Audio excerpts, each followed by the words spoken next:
to see how all the teams are arranged. In first place, it's Gravity. CLG, Team Impulse, and Team Liquid are sitting in second, followed by TSM, who have secured their playoff spot. Team Dignitas drops to sixth, followed by Team 8 in seventh. Hot on their heels, though, is Cloud9 in eighth and Enemy in ninth. Then Team Dragon Knights is in 10th place. Now, there were huge plays across the board today, and this weekend, rather, but here are the 5 players who distinguished themselves this week. Starting in the top lane was Zion Spartan. Now, Zion went back to carry top laners. They're on a 4-game win streak, and a lot of that is his snowball. He played Fizz yesterday, the team played around him, and they definitely benefited from it. And today, his Kennen flanks were on point. Moving on to the jungle, we find Cloud9's High. Yeah, it's kind of crazy that he's shown up here in his 3rd week as a jungler. This dude is a mid lane player who was retired. So the week he had was pretty remarkable in those sense. Nearly pulling it away for 2-0 for Cloud9. That was one of the best games I've seen played CLG versus Cloud9 in the LCS this split. So High, definitely OP this week. Yeah, even in a loss, looking fantastic. Our OP mid laner is Incarnation. This weekend, he turned in his best performances on Ahri and Orianna and has become a threat for Cloud9, specifically his ability to outplay his opponents in 1v1s and 1v2s, as we saw today.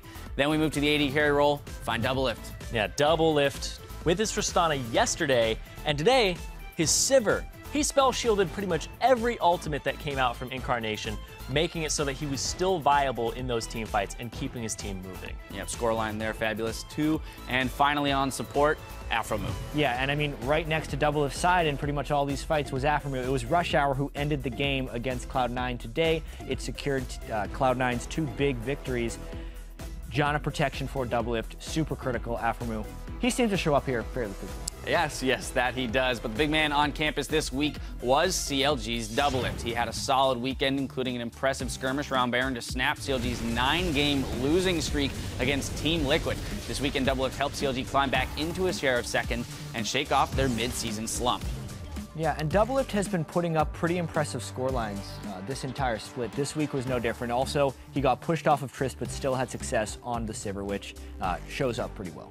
Yeah, we had commented that during their slump, they had kind of reverted back to the AD carry-centric team comps. Here, Sivir, Tristana, just showing that they can, again, go back to these things that are rotational play, work as a team, and push through to victory. Yeah, and they put Zion on the carry top, so they had multiple threats. But then when they were both banned, they still had a strategy in their pocket. So CLG definitely deserved the 2-0 this week. All right, well, with just 2 games left in the season, the action picks up next week with the European and North American Challenger Series on Wednesday. Then tune in for your weekly dose of International League news and dank memes with an all-new primetime league at 4 p.m. Pacific.